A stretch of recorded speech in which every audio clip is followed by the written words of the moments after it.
faksi yang setia dalam bahasa Arab, pengikut yang sangat setia dalam bahasa Arab disebut dengan Syiah. Syiah. Syiatun, Syiah. Syiah. Dari tasayyu'. Asalnya kelompok yang sangat setia, pengikut yang setia. Jadi istilah Syiah pertama kali muncul itu bukan faksi ideologis, itu faksi politik. Asalnya faksi politik. Jadi yang setia terhadap Ali, mengikuti komando dari Ali bin Abi Thalib. Asalnya itu. Di Syiah itu nggak ada syahadat. Karena kata mereka orang Islam sudah otomatis syahadat, nggak perlu syahadat lagi. Itu satu, nggak masuk rukun, ya, otomatis. Tapi lucunya kalau mau masuk Syiah syahadat lagi. Ya. Dan syahadatnya jadi 3 nanti, 3. Ya. Yang pertama, asyhadu an la ilaha illallah. Kedua, asyhadu anna Muhammadar Rasulullah. Yang ketiga, asyhadu annal imamata. Ya, saya bersaksi bahwa imamah, kepemimpinan ada setelah Rasulullah. Itu yang dimaksudkan bukan Abu Bakar, Umar, Utsman, bukan. Tapi setelah itu langsung ke Ali dan 12 imam setelahnya. Ya. 12 dalam bahasa Arab disebut dengan Itsna Asyar. Muncullah istilah Syiah Itsna Asyariyah, 12 imam. Di Syiah rukun imannya 5. 1, tauhid namanya. Tauhid. 2, nubuwah. Nubuwah, kenabian. Ketiga, imamah yang tadi. Yang keempat, al-adlu, keadilan. Dan yang kelima, al-ma'ad, kepulangan. Jadi cuma 5, gak ada 6. Kalau kita dengar istilah-istilah lagi, baik itu Syiah ataupun yang lainnya, yang menyimpang dari rukun Islam dan rukun iman, maka cukup jauhi. Tinggalkan, jangan banyak dibahas. Itu sudah tidak ada kaitannya dengan, bukan masalah madhab lagi, itu sudah beda keyakinan, sudah lain. Ya. Jadi kalau ada ustaz misalnya atau siapa yang mengatakan, oh itu hanya beda madhab saja, seperti NU dengan Muhammadiyah, oh lain. NU dengan Muhammadiyah sama rukun Islamnya, rukun imannya sama, pendirinya bersaudara, ya, sama-sama belajar di guru yang sama, nggak ada bedanya. Ya, Masya Allah. Tapi kalau ini sudah lain. Syiah itu, kalau sudah dengar tentang Syiah, ini saya tidak membela A dengan B, ya. Jangan ketika bicara Syiah pasti Wahabi. Enak saja lisannya mengatakan. Ya. Kadang-kadang orang yang bilang Wahabi itu nggak ngerti apa itu Wahabi. Ya. Terus kalau bicara Wahabi pasti Syiah gitu. Anda maunya apa sih betulnya? Ya. Ini nggak ada hubungan. Saya tidak ada hubungan dengan Wahabi, dengan Syiah, dengan macam-macam. Tapi ini adalah materi yang memang harus disampaikan, harus diketahui oleh setiap Muslim. Dan kita membutuhkan pengetahuan ini karena sedang marak-marak isunya. Bismillahirrahmanirrahim. إذا جاء نصر الله والفتح.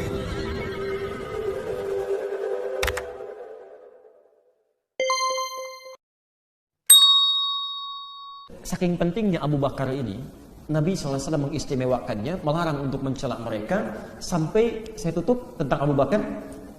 Sampai saking setianya, Nabi mempersiapkan beliau untuk menjadi panutan bagi umat di kemudian hari. Dalam sakitnya itulah diundang Abu Bakar, diminta ke depan untuk memimpin sholat dalam sakitnya.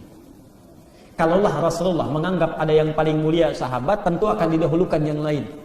Pada saat itu ada Utsman, ada Umar, ada Ali, tapi yang dipilih Abu Bakar. Kata beliau, Abu Bakar jadi imam. Bahasa kitanya. Kata Abu Bakar, ya Rasulullah jangan saya itu orang yang paling banyak sedihnya, takut gak khusyuk nanti. Ya. Kata Rasulullah, kamu seperti saudaranya Yusuf saja, ayo jangan banyak alasan, jadi imam. Ya. Saking merendah hatinya, takut kalau banyak menangis tiba-tiba orang jadi gak khusyuk gitu ya. Itu Abu Bakar. Ya. Singkatnya, setelah wafat bersepakat sahabat, tidak banyak persoalan perbincangan lagi. Ya. Musyawarahnya singkat, cuma kumpul langsung tertuju pada Abu Bakar. Abu Bakar dijadikan khalifah pertama menggantikan Rasulullah SAW. Selesai.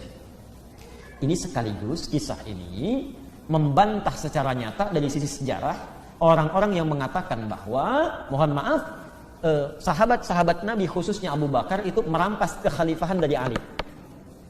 Seharusnya Ali yang ditugaskan oleh Nabi, diwasiatkan menjadi seorang khalifah, itu dirampas oleh Abu Bakar pertama kali. Makanya dendam betul, ada orang-orang yang dendam kepada Abu Bakar, yang marah, mencelaknya, bahkan menyebut anaknya sebagai pelacur. Na'udzubillah, ya. Masya Allah, hati-hati, ya. Itu karena merampas kekhalifahan Ali. Kisah ini sekaligus membantah secara langsung, ya. Kalau Abu Bakar mengambil kekhalifahan dari Ali misalnya, ya, atas wasiat Rasulullah, tentu sahabat tidak akan mudah untuk menyetujuinya. Yang paling menarik, Ali pun pada saat itu tidak pikir lama menyetujui. Sederhana ya? Ali saja menyetujui. Masa anda yang datang kemudian mengatakan bahwa Maaf, Abu Bakar merampas kekhalifahan kan tidak tepat. Satu. Kemudian saya persingkat, Abu Bakar meninggal dunia. Islam telah menyebar luas dengan bagusnya. Meninggal karena penyakit, sakit. Digantikan oleh Umar. Umar beda dengan Abu Bakar. Abu Bakar seorang panutan, seorang yang dituakan. Kata para ahli sejarah, penting bagi umat Islam ini menggambar, menginspirasi dari Abu Bakar harus ada seseorang ditokohkan. Jadi panutan yang disepuhkan. Karena kalau ada orang sepuh itu, orang juga akan segan, sungkan. Abu Bakar. Umar lebih tegas. Saking tegasnya, saking kuatnya, jenderal tapi soleh. Kata Nabi, sepanjang Umar masih hidup, maka dialah pintu fitnahnya. Pintu fitnahnya. Maksudnya apa? Kalau Umar masih ada, itu ditutup. Gak akan terbuka. Bahkan setan pun kata Rasulullah, setan pun kata Rasulullah, kalau berpapasan dengan Umar itu lari. Lari, Anda bayangkan. Maksudnya saking tegasnya Umar, saking kuatnya memegang teguh ajaran, itu luar biasa. Umar. Tapi pintunya ada di Umar. Maksudnya apa? Ini isyarat kalau Umar masih hidup, keadaan akan tentram. Tapi kalau Umar wafat, pintu fitnah mulai terbuka. Karena gerbangnya mulai terbuka. Allah, pada masa Umar inilah rakyat sejahtera. Masa Umar menyebar Islam sampai ke Persia. Ini saya buka, mulai muncul ini celah-celahnya. Persia itu kalau sekarang masuk Irak, Iran dan sebagainya. Ditaklukkan Persia di masa Umar bin Khattab, semakin luas Islam. Anda penting tahu, Persia sebelum ditaklukkan, itu Persia itu sudah lekat dengan kultus, dengan tahayul, dengan filsafat, sudah kuat sekali, dengan cerita-cerita, macam-macam. Ditaklukkan itu, dimasukkan nilai Islam di dalamnya. Singkatnya menyebar Islam, hancur imperium Persia. Nah, ada satu orang masuk Islam, seorang budak. Budak, pikirannya pendek, kadang-kadang mudah disusupi, namanya Abu Lu'lu'ah. Orang ini ketika masuk Islam, sesekali dia menatap ke arah tempat dia dilahirkan di Persia. Dulu kok maju, hebat ini, tapi kok setelah Islam datang jadi begini, hilang keemasannya, berubah fungsinya. Dulu mereka punya menara. Tahu artinya menara? Apa artinya?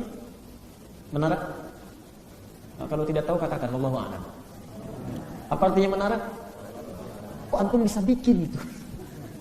Wallahu a'lam. Baik. Menara dari kata manarun, artinya tempat api. Tempat api. Di nar itu api. Manarun tempat api, manarah. Tempat api. Di Persia itu dulu, mereka kan diantara termasuk golongan majusi, nyembahnya ke api. Jadi kalau mau mereka ibadah, itu mereka menghadap ke api baru menyembah. Di antara api-api yang paling favorit itu mereka bangun di tempat yang tinggi, tempatnya tinggi, besar. Di situ disimpan api, mereka sujud ke situ. Tempat yang disebut dengan manarah. Ketika ditaklukkan oleh Islam, diganti itu, dihilangkan apinya, diganti menjadi tempat azan. Jadi orang kalau azan ke situ naik, supaya lebih terdengar, lebih nyaring, terdengar dan lebih luas jangkauan suaranya. Maka dia lihat dulu yang tadinya megah banyak apinya, kok sekarang cuma suara-suara saja. Masuk bisikan-bisikan yang tidak baik, diprovokasi oleh orang. Mulailah muncul keinginan untuk mengeksekusi siapa ini yang telah berbuat begini. Puncaknya tertuju pikirannya pada Umar bin Khattab. Diamati kebiasaan Umar, senang salat subuh di masjid, suka jalannya lewat sini. Setelah dipelajari petanya, diketahui, mulailah dia Abu Lu'lu'ah membuat pedang. Pedang kecil lah, semacam golok itu, khusus dibuat langsung bermata dua. Jadi kalau mata satu itu untuk melukai, tapi kalau mata dua sisi itu pasti yang satu melukai, yang satu membunuh, mengoyak jantung. Maka diikuti, dipelajari cara Umar masuk ke dalam masjid, kapan dia sholat, Masya Allah. Setelah diketahui itu, satu kali setelah ditetapkan waktunya, mojok Abu Lu'lu'ah menunggu duluan di masjid. Setelah siap Umar datang, siap akan dibuka salat, siap mulai bertakbir, Umar meluruskan barisan, begitu takbir Allahu Akbar menyelinap ke barisan pertama, ditusukkan ke Umar. Beberapa kali. Jatuh tersungkur Umar, sahabat mulai panik situasi itu, masing-masing mulai akan menolong. Orang ini paham. Pasti kalau ketangkap dieksekusi juga. Akhirnya apa yang dilakukan? Setelah Umar berhasil dicelakai, dia sabatkan pedangnya ke kanan dan ke kiri. Kurang lebih 12 sahabat syahid pada saat itu. Bukan cuma Umar. Ditangkap orang ini, begitu ketahuan, ditangkap, dipegang, dihimpun. Dia memilih untuk bunuh diri. Maka wafatlah dia. Meninggal Umar bin Khattab, wafat Umar, sahabat mulai berkumpul. Ini karena Umar sudah wafat, ya, maka kita harus memilih khalifah yang baru. Saya percepat. Maka mereka diskusi, kumpullah 6 orang. Ada Uthman, ada Ali, ada Talha, ada Ibnu Zubair, ada Abdurrahman bin Auf, kumpul. Ya. Dan yang menarik, semua saling memilih orang lain. Ya. Nggak ada pilih masing-masing, itu nggak ada. Ya. Nggak ada. Ya. Masya Allah, misal saya ajukan diri saya aja, nggak ada. Ya. Jadi Utsman memilih si A memilih si B memilih si C. Bahkan terakhir ketika dipilih Abdurrahman bin Auf, gak bisa pilih orang lagi, kata Abdurrahman bin Auf, saya mengundurkan diri. Ini udah gak ada yang ditunjuk. Antum misalnya berjajar begini, saya milih si A, saya milih si B, saya milih si C, sampai ke ujungnya gak ada lagi orangnya, saya mengundurkan diri. Masya Allah. Gak ada. Ya. Masya Allah. Minta khalifah aja enggak. Ya. Sepakatlah semua sudah Utsman diangkat. Tidak ada yang keberatan. Antum mesti catat betul. Tadi saya sampaikan di muka, Nabi mengatakan Umar itu pintu fitnah, penjaganya maksudnya, penjaganya. Maka ketika Umar wafat, mulailah muncul, setan mulai bergerak. Orang-orang mulai tampak siapa yang setia, siapa yang menunggu momentum. Utsman naik diangkat menjadi khalifah. Utsman itu orang paling lembut di antara sahabat Nabi. Paling pemalu. Saking pemalunya Rasulullah pun memperlakukan Utsman beda dengan sahabat lain. Allah. Ketika sedang makan anggur di salah satu kebun, ya, datang Utsman. Kata Rasulullah, "Ya Utsman, engkau akan banyak ujiannya, engkau akan banyak cobaannya. Bersabarlah." Bersabarlah.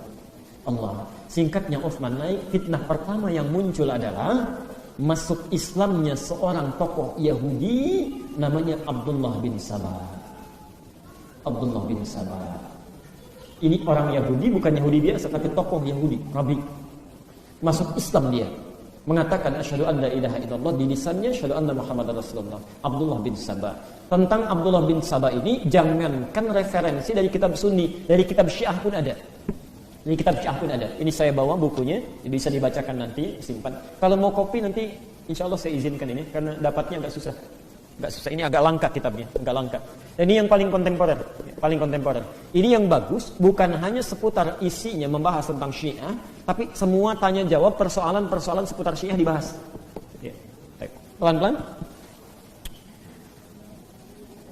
Masuk Islam Abdullah bin Sabah. Siapa dia? Ini tokoh Yahudi paling provokatif di zamannya. Paling provokatif. Ya. Dia mengatakan masuk Islam, Allah ternyata dicatat dalam sejarah masuk Islamnya ini sebagai kamuflase saja karena sudah menyusun siasat. Dia mempelajari itu. Masa Abu Bakar gak mungkin diruntuhkan Islam. Ya.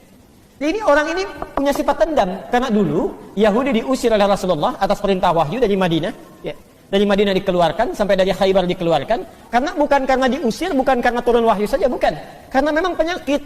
Ya. Secara hukum politik suka merusak, sudah ada perjanjian. Mereka dikeluarkan bukan karena Allah memerintahkan saja, bukan.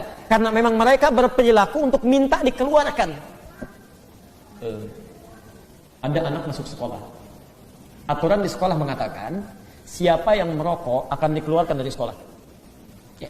Kepala sekolah akan mengeluarkan. Tiba-tiba ada seorang anak merokok. Kepala sekolah mengeluarkan dia. Pertanyaan saya, siapa yang mengeluarkan anak itu dari sekolah? Anak itu sendiri. Karena dia merokok. Kepala sekolah cuma menjalankan aturan saja. Nah, Nabi punya perjanjian dengan Yahudi, tidak boleh berkhianat. Siapa yang merusak sistem keamanan, siapa yang merusak sistem ketentraman dalam satu negara, dia harus keluar dari situ. Jangankan dulu lah. Sekarang saja kalau ada yang memberontak, ya kan? Sekarang ada yang merusak sistem negara, pasti dieksekusi juga kan? Ya, itu dikeluar, Nabi masih baik itu. Jangan dieksekusi, jangan dibunuh. Mungkin saja dia keluar masih bisa berubah. Dikeluarkan dari Madinah. Itu dendam. Keturunannya diantaranya itu diwariskan cerita-cerita itu sampai kepada Abdullah bin Sabah. Ini mencari momentum kapan nih bisa dibalikan lagi situasi. Harus dipecah di dalamnya. Masa Abu Bakar gak mungkin karena masih kuat. Masa Umar setan aja lari, apalagi saya. Allah. Apalagi dia maksudnya, maaf bukan saya. Apalagi Abdullah bin Sabah. Baik. Wafat Umar, muncullah khalifah paling lembut. Masya Allah. Dimanfaatkanlah ini oleh Abdullah bin Sabah. Utsman saat naik menjadi seorang khalifah, dipilih oleh beliau orang-orang terbaik untuk jadi pemimpin di daerah-daerah, gubernur lah kalau kita. Ternyata yang terbaik itu saudara-saudaranya dari Bani Umayyah. Amr bin As diutus ke Mesir. Muawiyah diutus ke Syam. Syam sekarang Palestina, ya, Syria, ya, Lebanon, Jordan, ya, Urdun itu Syam sekarang. Ya Allah. Dimanfaatkanlah ini oleh Abdullah bin Sabah untuk memecah belah. Isu pertama dua. Satu, perhatikan, disebarkan di Madinah isu Utsman itu nepotisme katanya. Yang dipilih cuma keluarganya aja, padahal ada sahabat terbaik. Ya. Tapi yang diberikan informasi ini bukan para sahabat-sahabat yang senior, bukan. Ini kalangan-kalangan awam yang biasa, yang umum-umum. Tuh lihat pemimpin kita sudah mulai nepotisme. Zaman Umar nggak ada begitu. Allah. Nah, yang paling menarik, orang nggak ada yang percaya karena orang Madinah tuh tahu siapa Utsman. Tahu, ya. Utsman seorang sahabat diistimewakan oleh Nabi, orang Madinah Darul Hijrah, masya Allah, tidak ada yang percaya. Karena itulah pindah dia keluar dari Madinah, perginya kemana? Mulai pergi ke daerah Irak, kemudian ke Mesir. Isu yang ditampilkan jadi dua, boleh ditambahkan. Utsman itu bukan hanya nepotisme, tapi sesungguhnya juga Allah itu telah merampas haknya Ali bin Abi Thalib. Telah merampas haknya Ali bin Abi Thalib. Karena sesungguhnya dalam rapat dewan untuk menentukan tuh Ali yang lebih diunggulkan, tapi Utsman yang kemudian mengajukan diri. Mulai diperlebar, mulai. Nah, dimunculkanlah kemudian riwayat-riwayat sahih hadisnya. Di hadis Muslim ada, di Al-Bukhari ada hadis-hadis dari Nabi yang tentang mengistimewakan seorang Ali. Peristiwa Ghadir Qum, peristiwa macam-macam nanti saya jelaskan ketika menjelaskan Ali. Dimunculkan itu.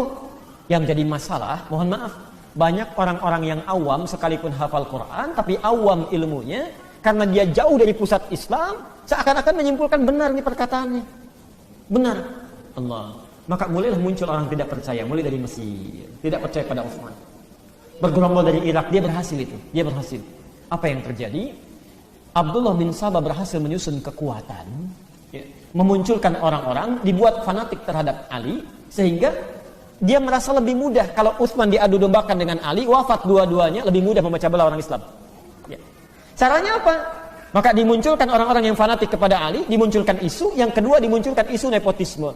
Maka didoronglah mereka untuk demonstrasi. Mulai tadinya jauh, ya. Sahabat mengusulkan termasuk Ali, Utsman ini mesti diselesaikan. Kata Utsman saking lembutnya, ya, tapi tidak boleh ada pertumpahan darah. Ini Utsman. Tidak boleh ada pembunuhan di masa saya.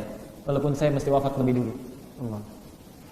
Maka dimanfaatkanlah ini oleh musuh-musuhnya yang sudah mulai berkembang, dibawa mereka sebagian besar untuk datang ke Madinah. Maka muncullah orang mulai berdemonstrasi ke istananya Utsman di Madinah. Tidak sedikit, Bu. Pak, dikepung istana Utsman. Saya pun singkat saja, dikepung.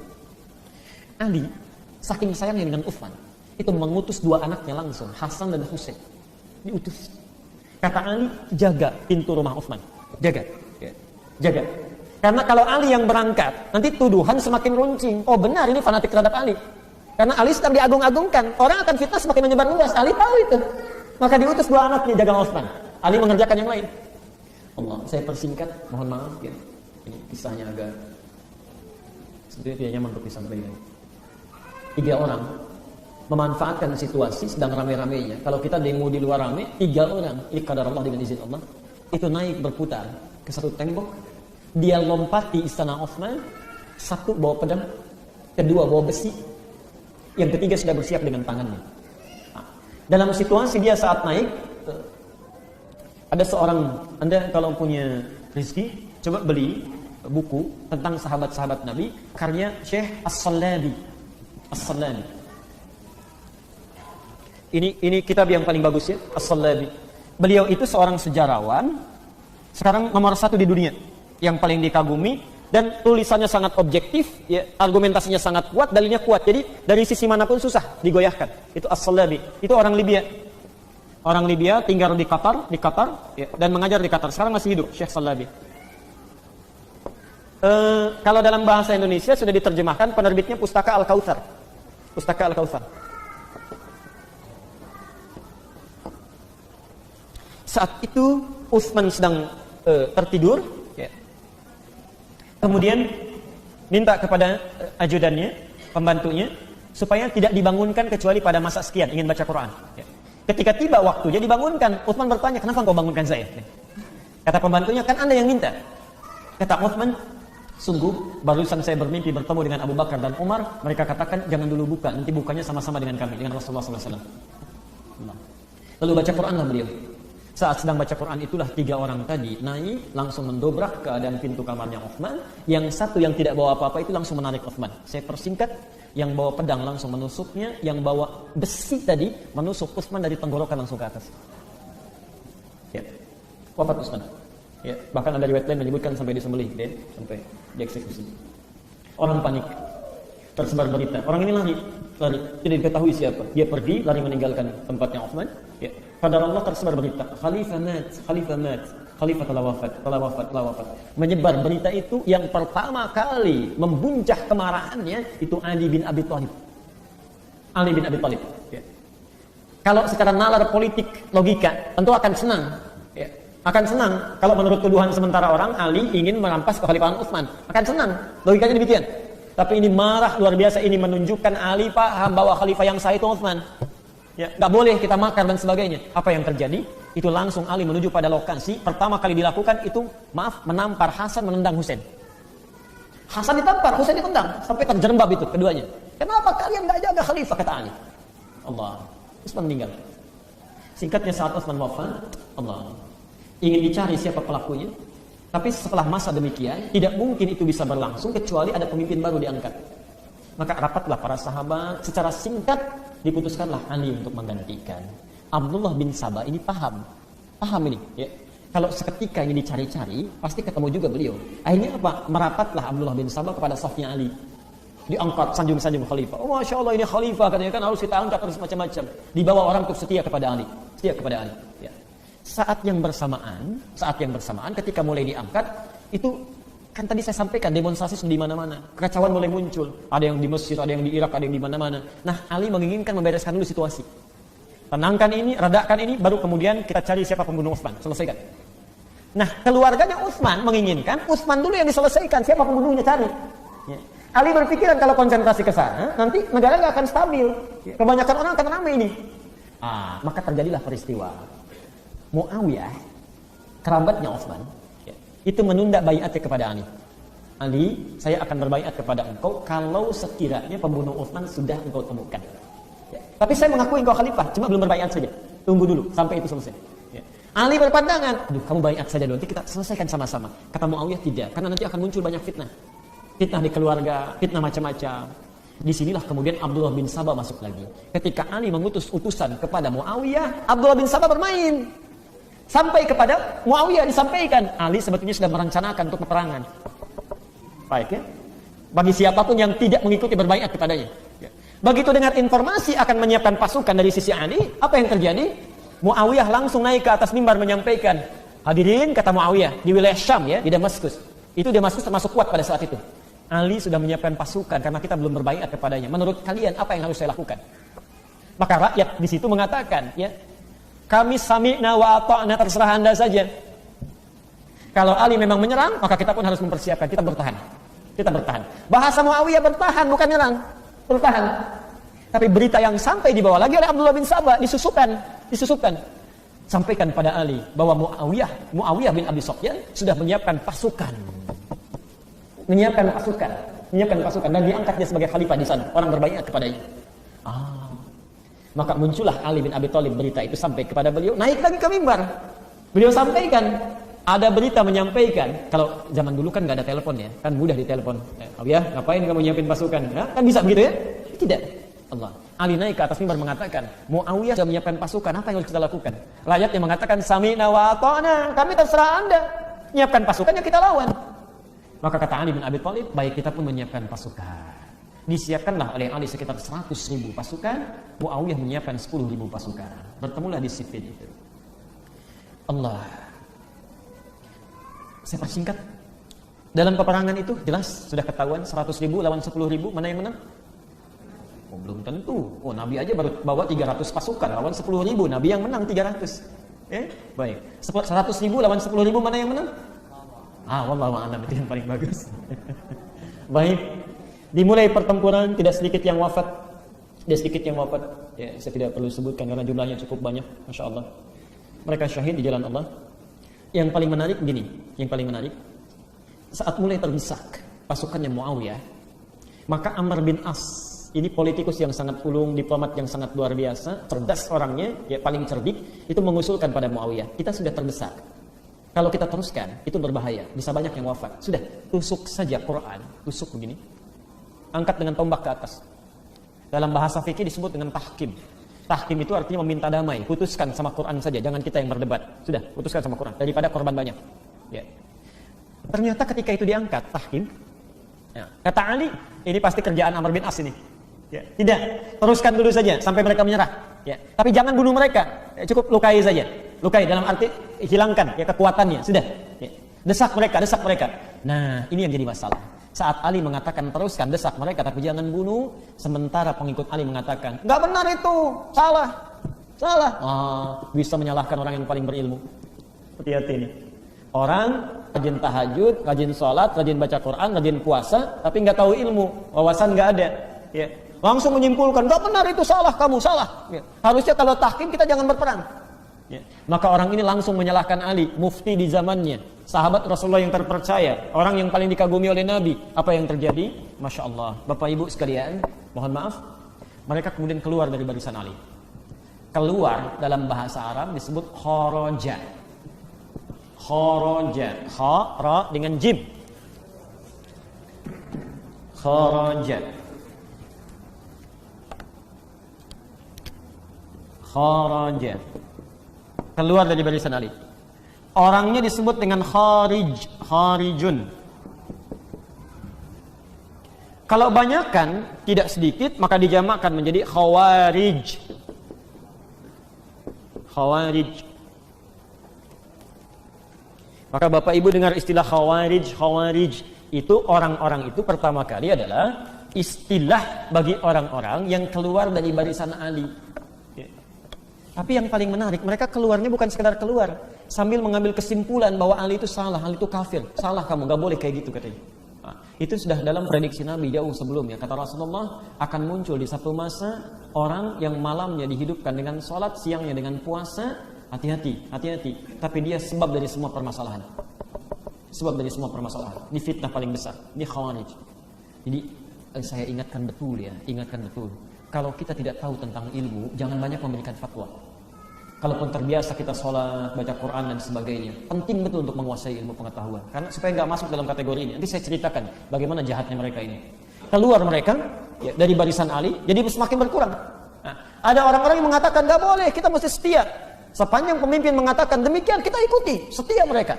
Nah, faksi yang setia dalam bahasa Arab, pengikut yang sangat setia dalam bahasa Arab disebut dengan Syiah. Syiah. Syiatun, Syiah. Syiah. Dari tasayyuh. Asalnya kelompok yang sangat setia, pengikut yang setia. Misal Nabi Isa alaihissalam punya murid 12 orang, Hawariyun, setia pada beliau, sifatnya disebut Syiah. Yang setia, kelompok yang setia. Antum misalnya punya teman-teman yang setia mendukung ya, dalam kebaikan misalnya atau dalam apapun, itu disebut dengan Syiah. Nah, jadi istilah Syiah pertama kali muncul itu bukan faksi ideologis, itu faksi politik. Asalnya faksi politik. Jadi yang setia terhadap Ali, mengikuti komando dari Ali bin Abi Thalib, asalnya itu. Jelas sampai sini? Baik. Nah, saya persingkat saja. Karena situasi sudah tidak sebanding, Ali melihat akan banyak kekacauan, maka disepakatilah, sudahlah, kalau begitu tahkim saja, tahkim. Bahkan Khawarij ini, maaf, ketika Ali memutuskan tahkim pun, dia sudah menganggap, sudah, nggak bisa ditarik lagi katanya, kamu sudah kafir, kami nggak percaya dengan kamu. Keluar dia. Di saat Ali memilih tahkim pun, orang ini sudah mengatakan, nggak bisa, kamu sudah kafir, nggak bisa ditaati lagi. Dia keluar. Orang-orang tanpa ilmu, walaupun ibadahnya rajin, tapi bisa menghukumi Ali seorang kafir. Dia pergi. Di antara yang paling tokoh sentralnya ada 3 orang. Satu namanya Abdullah bin Muljam. Yang kedua Bakr At-Tamimi. Yang ketiga Buraq At-Tamimi. Buraq At-Tamimi. Ini tokoh sentralnya. Keluar mereka, disepakati tahkim. Disinilah Abdullah bin Sabah bermain lagi. Perhatikan. Kesepakatannya begini. Ini Ali diangkat jadi khalifah. Muawiyah dibayat jadi khalifah juga di Damaskus. Kesepakatannya dua-duanya mesti turun. Lu diserahkan pada rakyat untuk memilih siapa yang diangkat jadi khalifah dan sepakat mengatasi persoalan. Ya. Perhatikan, Ali mengutus Abu Musa al-Ash'ari dalam proses tahkim. Kata Ali, bawa cincin khalifah ini, naik sampaikan kepada masyarakat, turunkan dulu dua-duanya, turunkan Ali.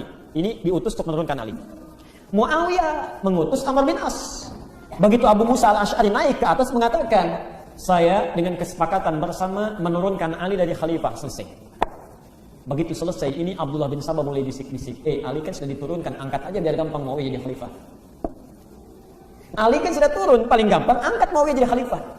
Ini orang ini pindah kemana, ke sana kemari pindah. Allah, hati-hati. Ada tipikal orang begini nih. Ya. Maka dari itulah muncul Amr bin As naik menyampaikan, karena Ali sudah diturunkan, maka kami mengangkat Muawiyah menjadi khalifah. Ali nggak marah tuh, nggak marah. Bisa Ali mengatakan itu nggak benar, itu bukan perjanjian kita, bisa. Tapi Ali paham, kalau hukum sudah ditampilkan di hadapan khalayak sudah selesai.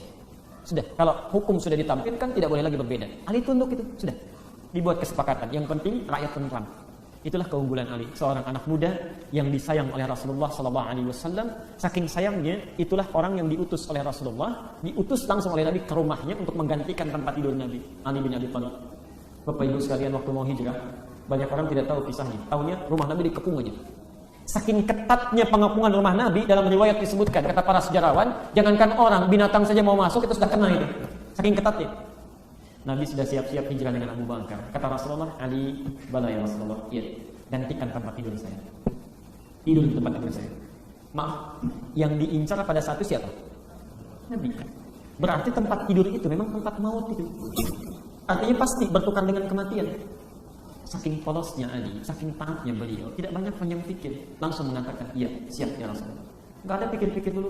Atau misalnya, ya Rasulullah, janganlah Abu Bakar aja yang tuaan dikit, saya nanti ikut Nabi. Ali itu langsung gitu. Saking taatnya beliau, itu dibawa sampai setelah wafat Nabi. Sudah, tidak boleh ada pertempuran lagi. Saya taat. Cuma ada perjanjian nanti, satu masa akan diserahkan kembali. Saya persingkat, karena sudah kadung demikian, ini Khawarij semakin marah. Semakin kacau nih, gak benar khalifah. Semuanya murtad katanya, kafir semua. Kafir. Ali penyebab utamanya. Ya. Muawiyah diangkat tidak sah menjadi khalifah. Amr bin As tokoh sentral yang salah mengangkatnya. Semuanya kafir, mesti kita bunuh. Maka tiga orang tadi, Abdullah bin Muljam, Bakar At-Tamimi dan Burak At-Tamimi merencanakan membunuh tiga tokoh ini. Anda bisa bayangkan ya, hebatnya seorang sahabat baru bertempur bisa sholat bareng-bareng. Sholat berjamaah. Padahal tadinya perang itu. Sholat berjamaah bareng-bareng, ngobrol-ngobrol lagi. Karena memang mereka bukan ambisi politik, bukan. Ya. Saking mereka bersahabatnya gitu. Ya. Coba bisa nggak antum? Jangankan perang fisik lah. Ya. Kita misalnya ada perasaan iri hati saja, bisa nggak ngobrol bareng-bareng? Nggak ada. Tetangga keluar duluan, kita mau keluar, tunggu biar dulu dia dulu yang jalan. Begitu tuh. Kita enggak, insya Allah. Yang lain. Di sini enggak, insya Allah. Enggak, saya nggak bilang nggak beda. Enggak, insya Allah. Enggak usah pakai beda. Saya tuliskan dulu. Maka diputuskanlah tiga ini harus dieksekusi. Yang pertama, Ali jelas. Maka Abdullah bin Muljam langsung yang mengeksekusi. Bapak Ibu tahu nggak siapa Abdullah bin Muljam? Seorang ahli Al-Quran. Pembaca Quran, qori dan mukri. Qori itu yang baca Quran, mukri yang membacakan Quran pada orang lain. Saking bagusnya bacaannya, di masa Umar bin Khattab dikirim ke Mesir untuk mengajarkan Quran. Ditulis surat oleh beliau. Akan datang seorang pembaca Quran, perlakukan dia dengan baik. Berikan kebutuhannya. Abdullah bin Muljam. Tapi ini kena, karena nggak ada ilmu, masuk, Abdullah bin Sabah masuk, mengatakan Ali kafir. Kafir harus dibunuh Allah. Dan puncaknya, maaf, datang fitnah baru. Ada seorang perempuan, sangat cantik parasnya. Tergoda Abdullah bin Muljam oleh orang ini. Kemudian bermaksud untuk dinikahi. Kata perempuan ini semakin menguatkan dirinya. Kalau kamu ingin nikahi saya, maka salah satu maharnya harus membunuh Ali bin Abi Thalib. Perempuan Yahudi ternyata. Ya, perempuan Yahudi desainnya Abdullah bin Sabah. Qutaimah namanya, Qutaimah. Allah. Apa yang terjadi? Semakin kuat niatnya, berkomplot tiga orang ini. Satu ingin membunuh Ali, Abdullah bin Muljam. Yang satu Muawiyah bin Abi Sufyan, satu Amr bin As. Tiga-tiganya berangkat bersamaan. Ya. Karena tahu akan salat berjamaah. Apa yang terjadi? Muawiyah bin Abi Sufyan gak jadi ke masjid. Karena sedang sakit saat itu, gak berangkat. Amr bin As gak sempat dibunuh, ya, gak sempat. Terlukai saja. Ya. Orang yang ditangkap dieksekusi. Ali bin Abi Thalib dengan izin Allah, ini qadar Allah sudah. Ya. Masuk ke masjid itu yang ditusuk berkali-kali sambil bersimbah darah. Ya. Ali kemudian meminta tolong, sahabat mulai mengejar orang ini sampai ditangkap. Ya, sampai akhirnya dibunuh orang ini, dieksekusi. Cara dibunuhnya, dipotong tangannya, potong kakinya, ya, ditusuk kedua matanya, ya, baru kemudian dipenggal kepalanya. Abdullah bin Munjab. Dan setelah dipenggal belum selesai, nggak dikubur, dibakar. Ya. Kenapa? Membunuh sahabat. Ya. Itu saking dihinakannya gitu. Anda bisa bayangkan pembunuh sahabat dieksekusi demikian. Maka bagaimana dengan yang menyudutkannya, mencelanya, menghinanya dan sebagainya? Bagaimana azab yang kemudian disediakan tadi seperti hadis yang saya bacakan kemudian. Nah, singkatnya Ali wafat, mulailah berubah. Abdullah bin Sabah mulai mengangkat-angkat, mulai dihidupkan kembali dari faksi politik diarahkan kepada faksi ideologis. Ali kena zalim, keluarganya kena zalim gara-gara Muawiyah itu keluarganya Utsman itu temannya Abu Bakar, komplotannya Umar. Mereka sebenarnya perampas. Ali belum beberapa waktu jadi khalifah sudah dibunuh, sudah dieksekusi, dizalimi semuanya. Padahal mereka lah yang layak untuk menjadi khalifah. Dimunculkanlah hadis-hadis macam-macam sampai muncullah perubahan Syiah yang tadinya faksi politik karena dimunculkan nilai ideologis berubahlah menjadi kepercayaan. Jadi aliran ideologis. Sejak saat itulah mulai muncul ya pengikut-pengikut setia Ali, tapi sudah mulai berbeda. Karena Utsman itu pengkhianat, Abu Bakar pengkhianat, Umar pengkhianat, plus yang lainnya Muawiyah pengkhianat, maka kita tidak boleh mengambil apapun yang datang dari mereka. Qur'annya jangan diambil, riwayatnya jangan diambil, kebaikannya jangan diambil, tolak mereka semua. Maka tolak tadi Rafidhah, orang yang disebut dengan Rafidhah. Muncullah Rafidhah untuk menyebutkan sifat penolakannya, Syiah untuk menunjuk kesetiaannya. Jelas ya? Mulai kompornya mulai dibakar, ya, menunya mulai disiapkan, hidangan mulai dimasak. Dari sinilah kemudian dimunculkan hadis-hadis baru, ya, ayat-ayat Quran baru. Kemudian mulai ajaran-ajaran baru sampai muncullah diantaranya rukun Islam ada berapa kita? 5. Sama, Syiah pun 5. Cuma yang 5 ini gak mau menerima dari riwayat-riwayat yang selain dari mereka saja. Unik. Satu apa? Syahadat. Syahadatnya apa? La ilaha illallah, syahadu anna Rasulullah. Ada tambahan lagi? Ada. Yang kedua apa? Salat. 3. Zakat. 4. Puasa. 5. Haji. Nah, syahadat Syiah itu mesti beda. Kita harus beda dengan mereka lain. Mereka nggak ada. Yang pertama, rukun Islamnya nggak ada syahadat. Nggak ada syahadat. Jadi di Syiah itu nggak ada syahadat. Karena kata mereka, orang Islam sudah otomatis syahadat, nggak perlu syahadat lagi. Itu satu. Nggak masuk rukun, ya, otomatis. Tapi lucunya, kalau mau masuk Syiah, syahadat lagi. Ya. Dan syahadatnya jadi 3 nanti. 3. Ya. Yang pertama, asyhadu an la ilaha illallah. Kedua, asyhadu anna Muhammadar Rasulullah. Yang ketiga, asyhadu annal imamata. Ya, saya bersaksi bahwa imamah kepemimpinan ada setelah Rasulullah. Itu yang dimaksudkan bukan Abu Bakar, Umar, Utsman, bukan. Tapi setelah itu langsung ke Ali dan 12 imam setelahnya. Ya. 12 dalam bahasa Arab disebut dengan Itsna Asyar. Muncullah istilah Syiah Itsna Asyariyah, 12 imam. Ya. Imam-imam ini kata mereka itu menggantikan kedudukan Rasulullah. Langsung, ya. Dari Rasulullah langsung ke Ali, langsung keturunan Ali dari Husain, langsung terus. Yang ke-12 ini sedang bersembunyi. Saya juga nggak tahu kenapa sembunyi. Ya. Jadi belum nampak, nggak ada yang tahu. Dan nanti satu saat akan datang. Ya, akan datang. Namanya Al-Mahdi, Al-Muntazar. Al-Mahdi yang ditunggu-tunggu, nanti akan datang. Dan saat datang unik, datangnya langsung ke Madinah, membangunkan Nabi. Ya, jadi Nabi sedang tidur dibangunkan, lalu Fatimah dibangunkan, Ali dibangunkan, lalu sama-sama membangunkan Abu Bakar, Umar, Utsman. Dan mereka disiksa tiga-tiganya itu. Ya, karena menyiksa ahli bait, kata mereka itu, Di 12 imam, kepercayaan mulai robah. Ya. Syahadat jadi tidak ada, langsung salat, kedua zakat, 3 puasa, keempat haji, yang kelima namanya wilayah. Itu yang disusukan oleh Abdullah bin Sabah.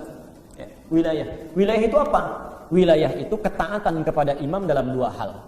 1, wilayatul hukmi dalam kepemimpinan. Jadi kalau dalam kepemimpinan di masyarakat, kepemimpinan negara, itu harus taat pada imam. Siapapun presidennya harus ada imamnya. Tapi ketaatan presiden pun tetap pada imam. Dan imam ini disebut maksum. Maksum itu cuma sifat para nabi dan rasul. Maksum itu artinya bebas dari kesalahan. Yang bebas dari kesalahan untuk membedakan dengan manusia biasa itu cuma nabi dan rasul. Jadi tidak ada manusia biasa yang maksum. Ya. Kalau Anda sudah mengatakan ada orang maksum, artinya ada nabi baru. Sudah keliru di sini. Yang kedua, wilayatul faqih. Wilayatul faqih. Wilayatul faqih itu ketaatan dalam hal hukum. Jadi kalau kata imamnya A, mesti A. Ya. Sholat Anda nggak sah, harus bawa batu dari Kalbara, simpan di bawah, misal. Ya. Itu nggak sah semuanya. Nggak sah. Nah, karena ini rukun dalam Islam, yang tidak percaya dengan imamah itu belum Islam. Dia kafir. Dia kafir. Jadi kalau ada orang rukun Islamnya tidak tambah dengan imamah, itu dalam persepsi Syiah yang sekarang itu kafir. Kafir. Itu bukan Islam. Dia mesti bersyahadat lagi. Ya, kalau sama-sama Islam ngapain bikin aliran lagi? Kalau sudah Islam ya sudah, terima saja. Kenapa mesti ada yang baru lagi? Kan sederhananya begitu ya. Kemudian rukun imannya berapa? Kita berapa? Dipikir-pikir dulu barangkali. Nah, baik. 1 Allah, 2 malaikat, 3 Rasul apa kitab? Kitab apa Rasul? Kitab. 4 5 Qiyamah. 6 Qada dan qadar, bukan takdir, lain.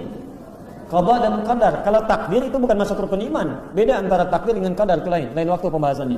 Ya. Baik. Sekarang lihat di Syiah rukun imannya 5. 1 tauhid namanya. Tauhid. 2 nubuwah, kenabian. 3 imamah yang tadi. Yang keempat al-adlu, keadilan. Dan yang kelima al-ma'ad, kepulangan. Jadi cuma 5, enggak ada 6.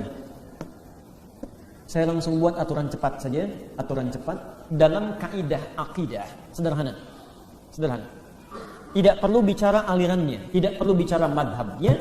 Kalau Anda klaim tentang Islam tapi beda rukun Islam dan rukun imannya, maka bukan Islam. Selesai. Apapun namanya. Contoh, rukun Islam 5, syahadatnya asyhadu an la ilaha illallah, tiada Tuhan selain Allah, yang Tuhannya bukan Allah, bukan Islam. Selesai masalahnya? Asyhadu anna Muhammadar Rasulullah, nabinya Muhammad, yang nabinya bukan Muhammad, bukan Islam. Yang nabinya Ahmad itu bukan Islam. Selesai. Ahmadiyah misalnya, pengikut Ahmad itu bukan Islam.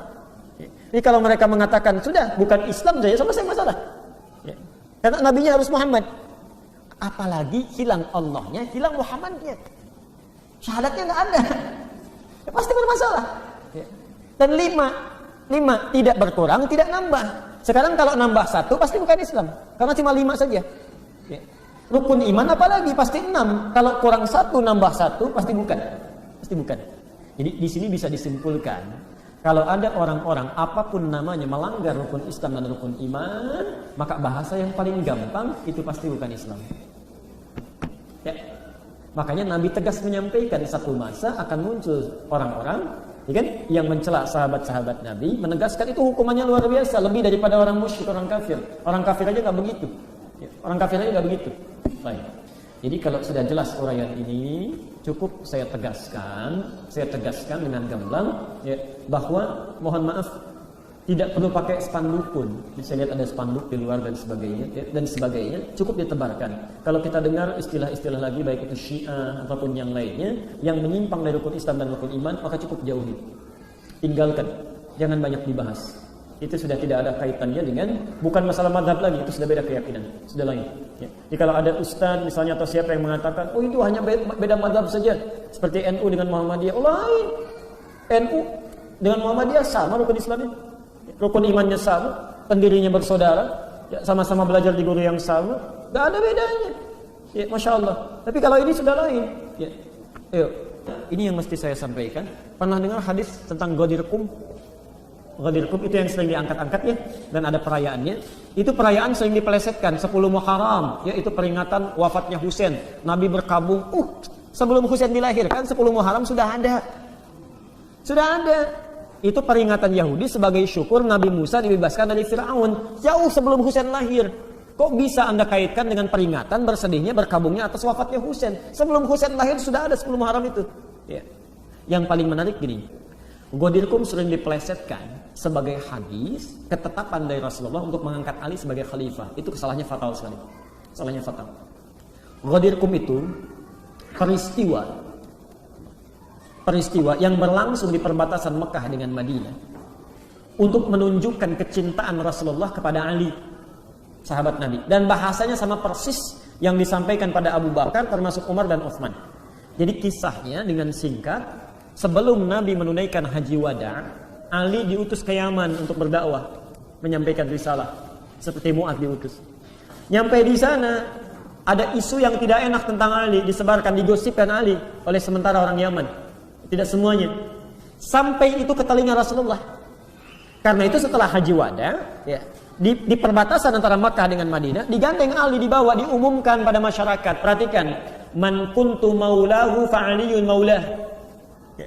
Siapa yang menjadikan saya sebagai panutan, maka Ali pun panutannya. Ya. Itu bahasa dalam ilmu bahasa Arab. Kalau seseorang dilekatkan dengan orang lain menggunakan maula, itu bukan khalifah, itu menunjuk pada kecintaan. Maksudnya, kalau Anda cinta pada saya, jadikan saya panutan, maka Ali jangan dicela, ini sahabat saya. Jadikan dia juga sebagai panutan, itu maksud Nabi. Sama persis kalimat yang disampaikan pada Abu Bakar, pada Utsman dan Ali. Ini yang sering dipelesetkan dan disampaikan, maula itu artinya, itu ketaatan dalam khilafah, itu tidak tepat, tidak benar, tidak tepat. Ini barangkali beberapa persoalan tentang Syiah yang sudah kita bahas. Jelas pertanyaan saya? Jelas ya? Jadi kesimpulannya, dan tidak perlu banyak disimpulkan, Syiah itu, kalau sudah dengar tentang Syiah, ini saya tidak membela A dengan B, ya.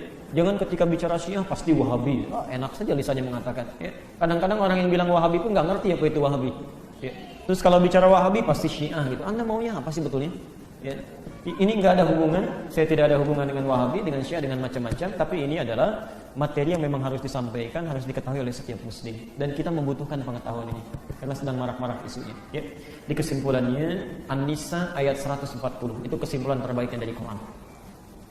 Waqad nazzala 'alaikum fil kitab.